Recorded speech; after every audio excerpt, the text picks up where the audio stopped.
प्रीतम दिल्ली से, राधा वल्लभ श्री हरिवंश। गुरुदेव आपके चरणों में कोटि कोटि प्रणाम। गुरुदेव यदि किसी व्यक्ति की मृत्यु हो जाती है तो उसका अगला जन्म हो जाता है या अपने कर्मानुसार किसी लोक को जाता है, तो महाराज जी फिर पितृ बनकर कैसे आते हैं? अगर कोई गलती हो जाए तो पितृ परेशान करते हैं, ये कैसे संभव है गुरुदेव? आप ये समझो, आप पितृ नाम दो, भूत नाम दो, कुछ भी नाम दो, अभी जो इनको बताया वो कर्म ही होता है। हमारा कर्म ही होता है, कोई हमको परेशान नहीं कर सकता। कोई देवता, कोई भूत, कोई प्रेत, कोई पितर, ये बात गांठ बांध लो, कोई तांत्रिक, कोई सिद्ध। यदि मेरा कर्म गलत नहीं है तो विश्व ब्रह्मांड में किसी की ताकत नहीं है कि वो हमको दंड दे सके, क्योंकि सबका शासन करता भगवान है, ईश्वर है। अगर कोई अपने तप का प्रभाव भी करना चाहे, मतलब तपस्वी है, तो बीच में आके खड़ा हो जाएगा। बिल्कुल वो भजन नहीं करता, पर वो निष्पाप है, उसने अपराध नहीं किए, तो किसी न किसी रूप में भगवान आके खड़े हो जाएंगे, उसकी रक्षा कर लेंगे। इसीलिए उनका एक नाम है ईश्वर। संपूर्ण जीवों का शासन उनके हाथ में है और सब जगह विराजमान है। यार मैंने तो भगवान को पुकारा नहीं, लेकिन मेरा सब काम बन गया। ऐसा फंस रहा था, ऐसा गिरने वाला था कि मर जाते, ये लोग फंसा लेते। ऐसा कौन बचाया? तुम्हारे अच्छे कर्म, तुम्हारे अच्छे कर्म है, बुरे कर्म नहीं। मैं तो फूंक फूंक कर पैर धर रहा हूं, जब से मुझे हो से कोई गलती नहीं हुई हमसे। हमारी दुर्दशा लोग कर रहे हैं, हमारी दुर्दशा इससे हो रही, उससे, कोई दूसरा नहीं है। बोले तुम्हारे कोई चक्कर है, ऊपरी चक्कर है। लोग ऐसे कहते हैं, अरे ऊपरी और भीतरी केवल तुम्हारे कर्म का चक्कर है, दूसरा कोई नहीं है। वही कर्म भूत बन करके तुम्हें सताएगा, वही कर्म पितर बन करके, वही कर्म ग्रह बन करके सताएगा, कोई नहीं सता सकता। जो पे कृष्ण चरण मन अर्पित तो करी है का नवग्रह रंग, रंग माने भिखारी। ये भिखारी नवग्रह तुम्हारा बाल बांका भी नहीं कर सकते यदि कृष्ण चरणारविंद में चित्त लगाए हो, और सब ग्रह तुम्हारे अनुकूल है, और प्रभु से तुम विमुख हो तो कोई तुम्हारी रक्षा नहीं कर सकता।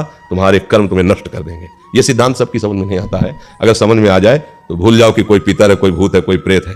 वही है, वही, दूसरा कोई नहीं है। वही तुम्हें दंड देने के लिए कभी भूत बन जाते हैं, कभी मृत्यु बन जाते हैं, कभी नाना प्रकार की घटनाएं बन जाते हैं। और इसीलिए उनका भजन करोगे तो असली रूप में आपको मिलेंगे प्रेमानंद स्वरूप, महान सौंदर्य समुद्र, करुणा समुद्र। वही नहीं कहते जो विमुख है, अधर्माचरण करता है, उसके लिए मैं काल रूप भयंकर हूं। भगवान ही कह रहे, मैं उसके लिए भयंकर रूप हूं। देखो भगवान का ही एकमात्र स्वतंत्र साम्राज्य है। वही बनने वाले, वही बनाने वाले हैं। बस सावधान होकर उनका भजन करो, कोई कुछ नहीं कर सकता। जब आप मान्यता करोगे कि पितर हैं, भूत हैं, तो उस रूप में मिल जाएंगे। जाकी रही भावना जैसी, और आप बिल्कुल मान्यता हटा दो कि जो भी नाम रूप है हमारे प्रभु के ही हैं। हाँ, जो हमसे गलती हुई वो हम गलत हैं, हमसे पाप हुआ, हमसे अपराध हुआ, पर स्वामी हे नाथ आप कृपा करके क्षमा करो, कोई कुछ सता नहीं। देखो किसी का अटैक जो होता है ना, हमारे तन पर होता है, हमारे मन पर होता है। देखो ना, मतलब कोई एक्सीडेंट हुआ तो तन पर हुआ, कोई ऊपरी चक्कर जिसे कहा जाता है वो मन पर होता है, भूतावेश, कोई भी आवेश मन पर। तो ये तन मन जब तक तुम अहंकार में हो तभी तक पीड़ा दे सकते हैं। अगर भगवान को समर्पित कर दिए, अब किसी की ताकत है? भगवान के समर्पित तन और मन को कोई घसीट कर ले जाए, ऐसा हो सकता? इतना वीर कोई पैदा हुआ है क्या? बस एक बात समझ लो, भगवान के आश्रित हो जाओ। भगवान ने गीता जी में कहा, पितरों को पूजने वाले पितर लोग को जाते हैं, भूतों को पूजने वाले भूतों को प्राप्त होते हैं, और मेरा भजन करने वाले मेरे को प्राप्त होते हैं। वही पितर बने, वही भूत बने, आप जिस भावना से उनको भजोगे वैसे ही आपको मिल जाएंगे। वही सब अपना विस्तार किए हुए हैं। ये बात समझ में आ जाएगी तो फिर बात कोई परेशानी नहीं है। देखो गंगा किनारे जब हम भ्रमण करते थे तो अब तो नियम लग गया कि आप लाश फेंक नहीं सकते। नहीं तो गाँव के लोग जो है वहाँ जलाते नहीं थे। अब 10 कोस से आ रहे हैं, 100 रखे हुए, कहाँ वहाँ लकड़ियों पर ऐसे ही गंगा नहाया और बालू बांध दिया, गंगा में सकला दिया, तो सैकड़ों लाशें कुत्ते किनारे खाते थे, चीत चीत के खा रहे हैं। स्मशान है, कहीं हमको आज तक कोई परेशानी नहीं। अकेले भ्रमण करते हैं, रात दिन गंगा जी का ही किनारा सेवन। बड़े बड़े हमको बंदूकधारी मिले, बैच जो बदमाशों के होते हैं, बस बहुत बातचीत की उन्होंने। हाँ ठीक है जाओ। पहले तो एक बार तो ऐसे मिले कि लोग कोहरा छाया हुआ था, ठंडी का समय एकदम, बुलाया 8-10 लोग लगभग ऐसे, और सब शराब पिए हुए, ऐसा लग रहा था उनकी चेष्टाओं से। कहाँ से हो, क्या हो, कैसे हो, यहाँ कैसे? तो यही हमारा जीवन है, गंगा के किनारे ही होगा। देखने का जान दो, बाबा जी भजन करता है, बोले जाओ जाओ जाओ। सब में वही भगवान बैठा हुआ है। अगर मान लो प्रारब्ध होता पिटने का तो 10-5 लाख जूता करते, फिर हटा देते। प्रारब्ध शरीर का तो भोगना पड़ेगा, चाहे आप जितनी सुरक्षा में हो। जब प्रारब्ध, देखो प्रारब्ध बिगड़ जाए तो सुरक्षा वाला ही है, अंग रक्षक ही अंग भक्षक बन जाएगा। और प्रारब्ध अगर आपका सही, मतलब कर्म आपका सही है, तो मारने की नियत से, वो एक हमारे मौनी संत थे, वो गंगा किनारे काफी समय तक साथ ही रहे सेनपुर में। तो वो एक दिन घटना बता रहे थे कि हम किनारे किनारे भ्रमण कर रहे थे और वो मौन बोलते नहीं थे। तो बोले एक अन्य धर्मावलंबियों का नगर था जो विरोधी हिंदू धर्म के हैं। उनके मतलब कई लोग लड़के ऐसे मनोरंजन कर रहे, उन्होंने देखा बाबा जी और शाम का समय था, बोले चलो इसे मारा जाए।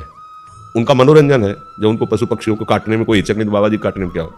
तो बुलाया और उन्होंने मन में सोच लिया कि अब हमारा हो सकता है आज अंतिम दिवस हो, बिल्कुल मौन शांत रहते, भगवान का एकदम तन्मयता पूर्वक ध्यान, हो सकता है ये लोग मार दें।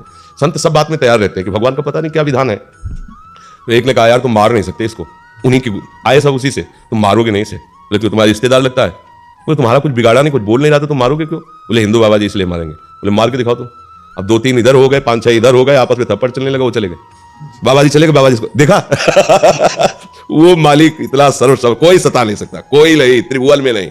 इसीलिए देखो अपने लोग तो मानो पुरुष शरीर में बाबा जी हैं, स्त्री शरीर में राजमहलों में पली हुई मीरा जी, कोई आज तक ऐसा रिकॉर्ड नहीं कि किसी ने ऐसे छुपाया हो, आज तक नहीं। वो कई बार हमने गंगा यमुना बाई का चरित्र सुनाया है कि अकबर सम्राट का भांजा जो है ना, वो यहाँ का अधिकारी था आगरे का, वो यहाँ आया, देखा कि जो ब्रह्मचारिणी है पवित्र, तो उनका तेज और सौंदर्य कल गई होता है। वो देखकर लुभायमान हो गया और कहा जितना भी भेंट चाहिए इसको दो, और हमारे महल बोले भेंट वाली नहीं, ये तो प्रभु का भजन करने वाली भगवान की भक्ता है, ऐसा सोचिएगा भी नहीं।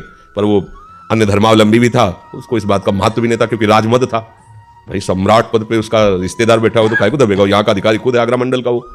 तो उसने 2 वैश्याओं को बुलाया और कहा किसी भी तरह इसको हमारे पास लाओ। बाई जी सीधी शादी थी, वो साधु बन करके आई, वो बातचीत ऐसे साजे से संत करते हैं, वो बहुत चतुर थी कैसे फंसाना है। 10-20 दिन लगातार आई और खूब भगवान की चर्चा सुनी, बड़ा ऐसा, और प्रणाम करके। और वो सरल हृदय संत हृदय विश्वास ही हमारा साधन है। हम लोग थोड़ी संशय करते हैं कि पता नहीं चल कर रहा कि आप हाथ जोड़े तो लगा भगवान का नीचे चल है। वैसे ही 2 दिन फिर नहीं आई, तीसरे दिन फिर आई, तो स्वभाव बनता है कि भाई 2 दिन आप बीमार थी क्या, क्यों नहीं? तो उनका हमारे बहुत बड़े संत आए, उनकी सेवा में हमारी तो इच्छा है आप भी दर्शन करें। तो उनका नहीं, हमारे तो वृंदावन में प्रभु के दर्शन हमें करें। बोले नहीं हमारी इच्छा है एक बार उस संत के दर। तो उन्हें लगा कि चलो भाई संत दर्शन की करे तो मथुरा कोई दूर थोड़ी है, चलो भाई कराती है, सखी है, रोज सत्संग में आती है हमसे। चली गई, जब वहां गई तो महल, तो उन्होंने सोचा संत है, चाहे महल में रखो चाहे झोपड़ी, हो सकता है कि ऐसा। तो अंदर जेवी दरवाजे की दोनों दरवाजा बंद कर देखा, हसन बेग अजीज बेग क्या उसका नाम था, वो सामने उन्होंने देखा इसकी तो काम दृष्टि है और ये तो मुझे फंसाया गया है। उनका दूर रहना, एक कदम भी आगे मत बढ़ना, इसी में तुम्हारा मंगल है, हम तुम्हारा मंगल चाहते हैं। वो कहो ये भाषा है क्या समझने वाला, जो कुआ मदान मदना तुरुआ, कामी पुरुष कभी ये नहीं देखता कि धर्म क्या है अधर्म क्या है, परिणाम क्या होगा, कामी पुरुष नहीं देखता, क्योंकि कामना में अंधा हो जाता है, बेटी है कि बहन है कि क्या है ये सब भूल जाता है। कुआ मदान मदना तुरुआ, अंधों में अंधा कौन, बोले जिसको काम। अब वो तो वैसे ही आगे बढ़ा, बस वो श्री हरिवंश श्री हरिवंश श्री हरिवंश से आंख मूंद करके प्रभु का भयंकर सिंह प्रकट हो गया उसी बीच में। वो लिखा हुआ है रसिकल निवाल, पैजामा गीला हो गया, मूर्छित होकर गिर पड़ा। और बाई जी का शरीर वृंदावन में, भगवान कर तुम बिना विमान के एक क्षण में वृंदावन में। उन्होंने आंख खोल के देखा अपनी कुटिया में बैठी, तो उन्हें कोई आश्चर्य नहीं हुआ, क्योंकि सर्वाश्चर्य में भगवान है। अरे यहां से साड़ी नहीं खत्म हो पाई, 10,000 के हाथियों का बल रखने वाला मूर्छित होकर गिर गया यहां से द्रौपदी जी के। भगवान वस्त्र बन के विराज, भगवान भगवान है। बाद में चरणों में गिरा के बड़े एक भरोसा बस। तो कोई फिर, और ऐसे तो कितना कितना दुख है, आप देखो ना कि पूरा जीवन शांति, ऐसा भूत ही तो लगे। सबसे बड़े भूत ये पंचभूत, 5 भूत इनको लगे थे, ये पंचभूत है, यही हमें तो सब काम, कोई है मंत्र तंत्र इन पंचभूतों से हटा दे। देखो कितना हमें फंसा लिया पंचभूतों ने, ये 5 भूत है, ऐसा फंसा लिया कि बार बार जब से प्रभु से बिछुड़े इन्हीं भूतों के चक्कर में जन्म मरण हो रहा है हमारा। एक बार भगवान का आश्रय लेकर भजन करो, कोई तुम्हें हरि स्मृति सर्व विपद विमोक्षणम, ये भगवान व्यासदेव जी के वचन। हरि स्मरण समस्त विपत्ति, समस्त विपत्तियों से मुक्त करने की सामर्थ्य रखता है।